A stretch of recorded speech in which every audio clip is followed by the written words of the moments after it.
Andai mereka tahu siapa yang membantu pejuang Palestina, udah kena sekarang kan. Sampai sekarang kita nggak tahu dapat dari mana itu. Sekarang kita mikir aja 3 bulan di genosida, tapi para pejuang masih bisa melakukan perlawanan, mereka masih bisa hidup, makanan mereka masih bisa aman. makan dari mana? Dari mana? Kita nggak tahu kan. Bantuan Turki, Kuwait gitu kan, terus Qatar gitu, Saudi, terima kasih gitu kan. Tapi kalau bantuan senjata, jelas satu-satu yang disebut cuma Iran kok. Wartawan yang di bulldozer itu siapa? Faisal Qori, aktivis kemanusiaan. Ya jadi dia itu kan rumahnya orang Palestina mau dibulldozer, dia menghalangi. Jadi jangan sampai rumah itu hancur, tapi ternyata bulldozernya tetap maju dan dia ya sudah. Dan bukan cuma rumah, Bu, setahu saya waktu itu ini sumber-sumber air ya. Sumber-sumber air diratakan jadi kalau orang Gaza Palestina itu mau minum susah karena mata air atau apanya dirusak oleh mereka gitu. Setahu saya itu tuh. Ya, jadi kejahatan Israel itu memang kayaknya dari A sampai Z udah dilakukan semua gitu. Segala jenis. Terus mereka bikin huruf baru juga kali ya. Penemuan-penemuan baru jenis kejahatan saking banyaknya gitu loh. Saking banyak kejahatan. Ya Allah. Aduh, ada lagi itu ya. Kita jangan suuzon gitu. Apa yang kita lihat di permukaan kadang-kadang tidak seperti yang kita sangka gitu. Tapi kadang-kadang yang nggak kelihatan kadang-kadang bekerja lebih baik karena sesuatu yang kelihatan kadang-kadang udah ketaker. Iya. Ya udah ketahuan strateginya dong kan gitu. Betul. Apalagi militer ini. Bener. Andai mereka tahu siapa yang membantu pejuang Palestina, udah kena sekarang kan. Sampai sekarang kita nggak tahu dapat dari mana itu. Sekarang kita mikir aja 3 bulan di genosida, tapi para pejuang masih bisa melakukan perlawanan, mereka masih bisa hidup, makanan mereka masih aman. bisa makan dari mana? Dari mana? Kita nggak tahu kan. Kita pernah nggak mikir begitu? jangan suuzon setelah melakukan gimmick setelah melakukan pembohongan publik. Iya, setelah suuzon pada Houthi, Hizbullah dan ini mereka jangan bilang suuzon ya. Iya. Itu sebuah juxtaposition itu. Jadi siapa nih Bu yang membantu Palestina? Saya bilang tidak tahu. Balik lagi ya, Yahya Sinwar sendiri ngomong kan terima kasih bantuan Turki, Kuwait gitu kan, terus Qatar gitu, Saudi, terima kasih gitu kan. Tapi kalau bantuan senjata, jelas satu-satu yang disebut cuma Iran kok, ya kan? Ya sudah, terus kita mau percaya sama siapa nih? Masa Yahya Sinwar gimmick ya nggak sih? Ya betul.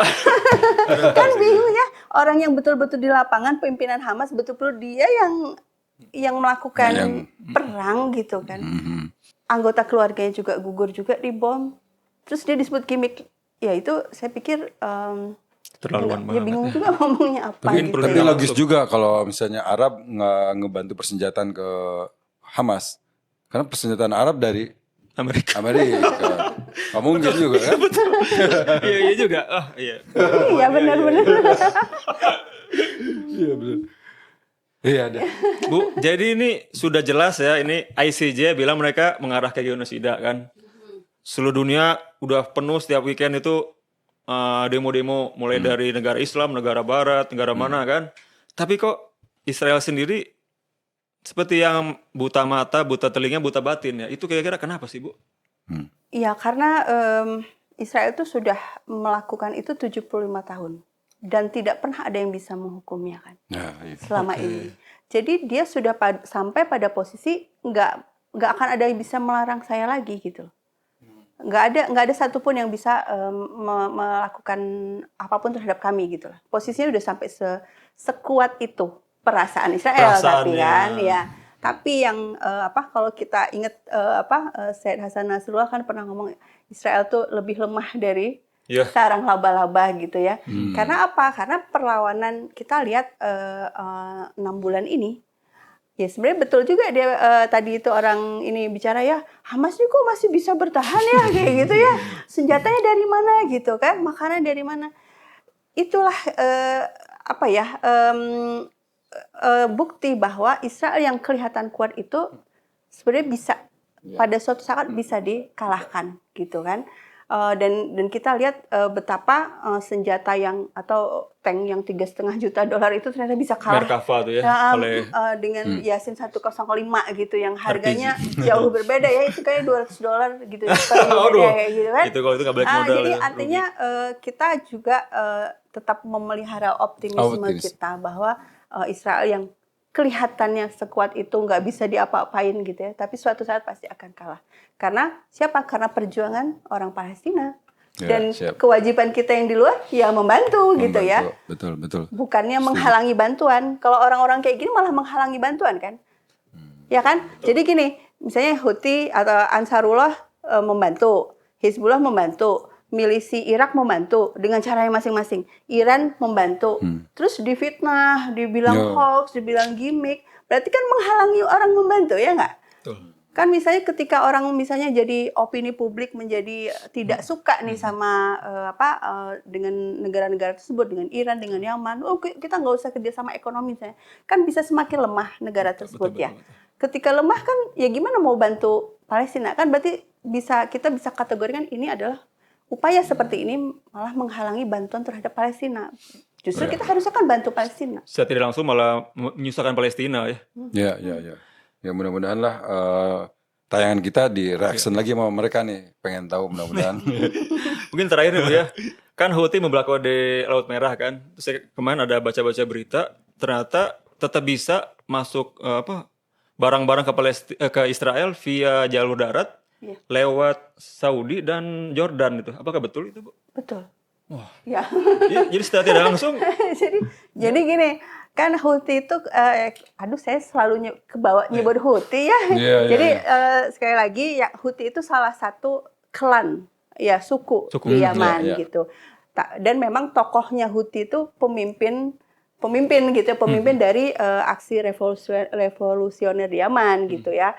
Tapi kan sekarang sudah menjadi pemerintahan yang berfungsi. Artinya pemerintahan yang memang berdaulat, melakukan fungsi-fungsi pemerintahan.